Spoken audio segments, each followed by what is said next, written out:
We have engine ignition, RD-180 at full thrust. As GEM 63 chamber pressures look nominal. Vehicle's begun the pitch yaw roll maneuver and tower clear. RD-180 engine parameters look good. View has gone to closed loop control.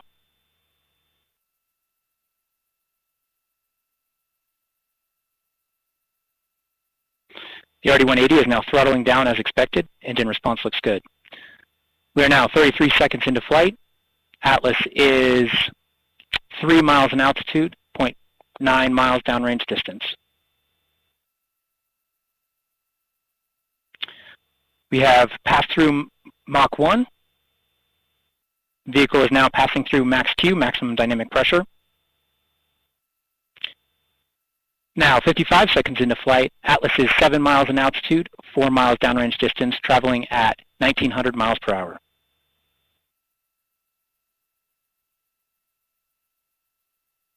RD-180 is now throttling back up.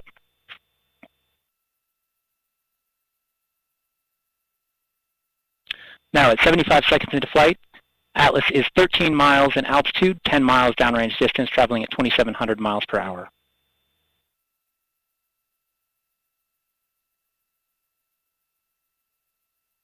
Now at 90 seconds into flight, ULA's Atlas V rocket weighs now just 1/2 of what it did at launch, burning propellant at a rate of more than 2,600 pounds per second.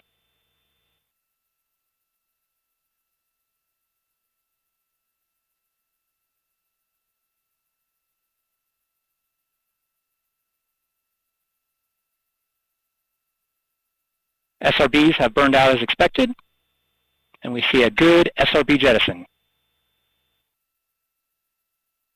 Vehicle is now executing closed loop steering.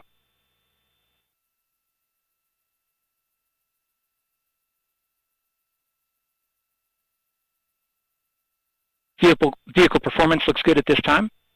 Now 135 seconds into flight.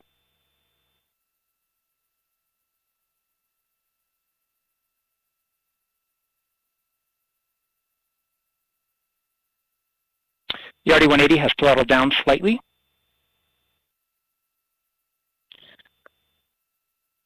Vehicle performance continues to look good at this time. Tank pressures are stable and Atlas booster battery voltages remain in their expected ranges.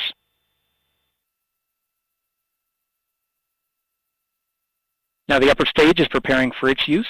Centaur reaction control system is now pressurizing to flight levels.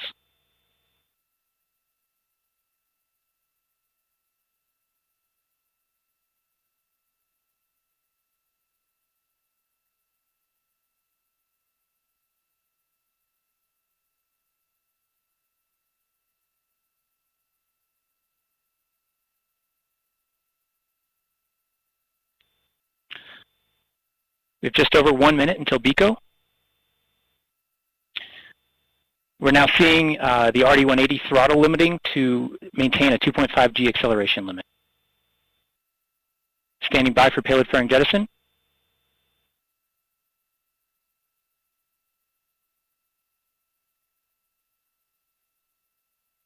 And we've seen a successful payload fairing jettison.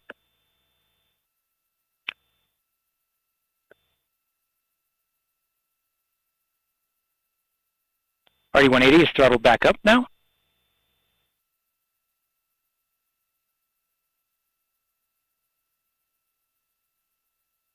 And the vehicle has reached a 4.6 G acceleration limit and will maintain this level through BECO. We've seen that the Centaur has begun its boost phase chill down sequence.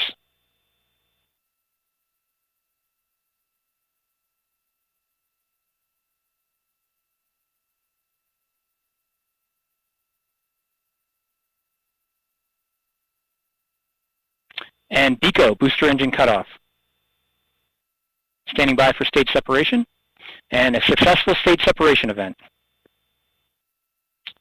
And we've seen pre-start on the RL-10.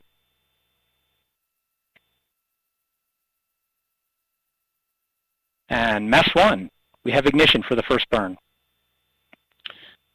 This first burn of ULA's Centaur upper stage will place the GOES-T spacecraft into a parking orbit around the Earth. This burn will last just over 7 minutes.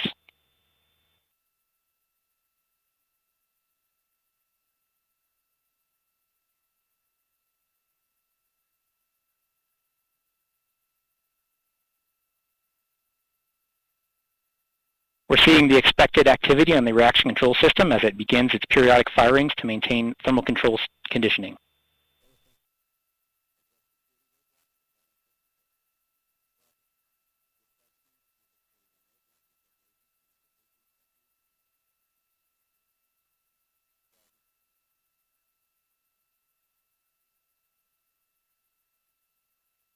Upper stage systems look good at this time.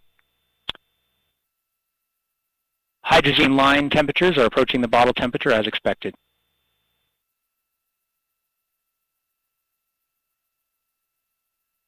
The engine propellant utilization system has gone to closed loop control, and the engine response remains nominal. I just received word from the trajectory and performance group that booster performance was as expected for the booster phase of flight.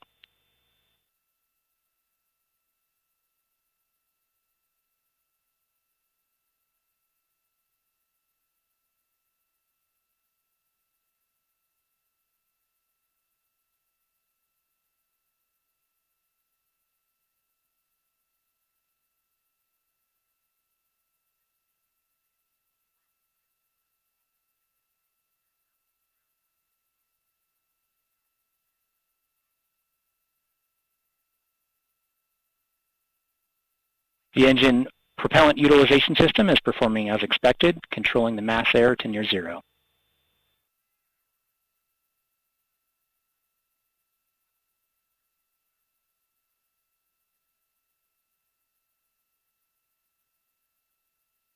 And we have indication of successful spacecraft separation of the GOES-T spacecraft.